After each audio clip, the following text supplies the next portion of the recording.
Wait and see. Udhayanidhi Stalin Pawan కళ్యాణ్కి ఇచ్చిన reaction ఇది. దీనికి సనాతన ధర్మాన్ని, హిందూ కల్చర్ని నువ్వు టచ్ చేయలేవు, నీలాంటి వాళ్ళు వస్తూ ఉంటారు పోతూ ఉంటారు, కానీ సనాతన ధర్మం, హిందూ కల్చర్ అనేది ఎప్పటికీ చిరస్థాయిగా నిలిచిపోతుంది, దాన్ని నువ్వు ఏమీ చెయ్యలేవు.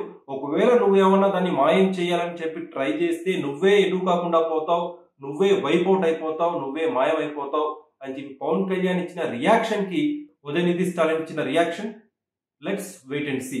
నిన్న రిపబ్లిక్ టీవీ ఛానల్లో అర్నబ్ గోస్వామి డిబేట్ మీ అందరూ చూసే ఉంటారు. రైట్ నౌ సోషల్ మీడియాలో బాగా వైరల్ అవుతుంది Arnab Goswami debate. Arnab Goswami extended his support to Pawan Kalyan.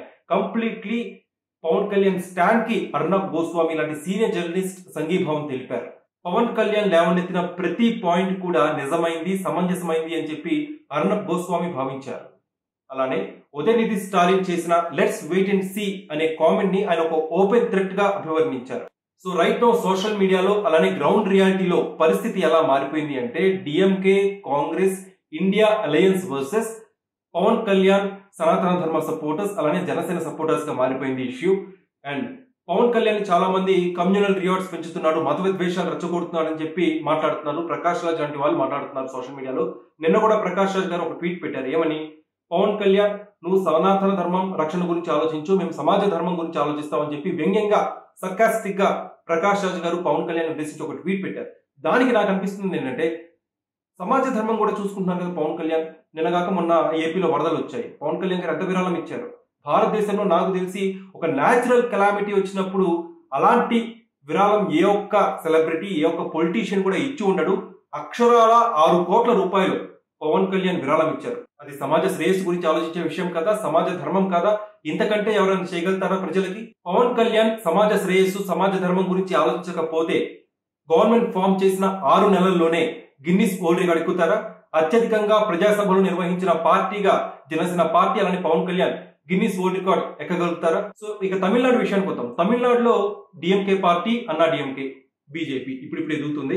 So DMK, అన్నా డిఎంకే ఎక్కువగా పెరియార్ రూట్స్ కి సంబంధించిన పార్టీలు. సో పెరియార్ సిద్ధాంతాలు ఎక్కువగా ఫాలో అయ్యే పార్టీలు. ఎక్కువగా డిఎంకే ఫాలో అవుతుంది, అన్నా డిఎంకే కాస్త లిబరల్ గా ఉంటుంది, న్యూట్రల్ గా ఉంటుంది. But DMK it's not like that. ఖచ్చితంగా పెరియార్ రూట్స్ కలిగిన పార్టీ డిఎంకే. సో పెరియార్ ఎక్కువగా సోషల్ డిస్క్రిమినేషన్ కోసం మాట్లాడారు, సోషల్ ఇంజస్టిస్ గురించి మాట్లాడారు, ఉమెన్ ఎక్స్ప్లాయిటేషన్ గురించి మాట్లాడారు, చైల్డ్ అబ్యూస్ గురించి మాట్లాడారు, కాస్టిజం గురించి మాట్లాడారు. పెరియార్ ఒక నాస్తికుడు, ఆయన ఎప్పుడు కూడా దేవుని కొలిచింది లేదు. కేవలం సమాజంలో జరిగే అన్యాయాల గురించి ఆయన గలమెత్తారు. కానీ రైట్ నౌ పాలిటిక్స్ ఎలా మారిపోయాయి అంటే పెరియార్ మాటల్ని, పెరియార్ సిద్ధాంతాల్ని కూడా వక్రీకరించి మిస్ఇంటర్ప్రిట్ చేస్తున్నారు అని చెప్పి నాకు అనిపిస్తుంది. Especially DMK.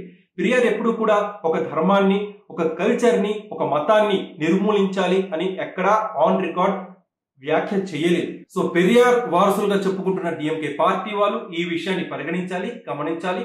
మనం చూస్తున్నాం సోషల్ మీడియాలో నిన్నటి నుంచి డిఎంకే పార్టీ ఐటీ సెల్ తెగ యాక్టివ్ అయిపోయింది. AP deputy CM Pawan Kalyan పై వి ద్రవిడియన్స్ అనే ఒక ట్విట్టర్ హ్యాండిల్ కంటిన్యూస్లీ మాక్ చేస్తూనే ఉంది, అబ్యూజ్ స్టేట్మెంట్స్ పాస్ చేస్తూనే ఉంది, హేట్రెడ్ పెంచుతూనే ఉంది. సో ఇది ఎంత త్వరగా ఆపితే అంత మంచిది, లేకపోతే ఇది ముందు తీవ్ర పరిణామాలకు కూడా దారితీసే అవకాశం ఉంది. సో ఇది డిఎంకే రిలీజ్ అవ్వాలి. ఫైనల్లీ వీడియో ముగించే ముందు నిన్న అర్నబ్ గోస్వామి డిబేట్ లో ఒక మంచి మాట అన్నాడండి, నాకు బాగా నచ్చింది పర్సనల్లీ. అర్నబ్ గోస్వామి ఏమన్నాడంటే ఫ్రీడమ్ ఆఫ్ స్పీచ్ అది హిందువులకి ఖచ్చితంగా దక్కాలి.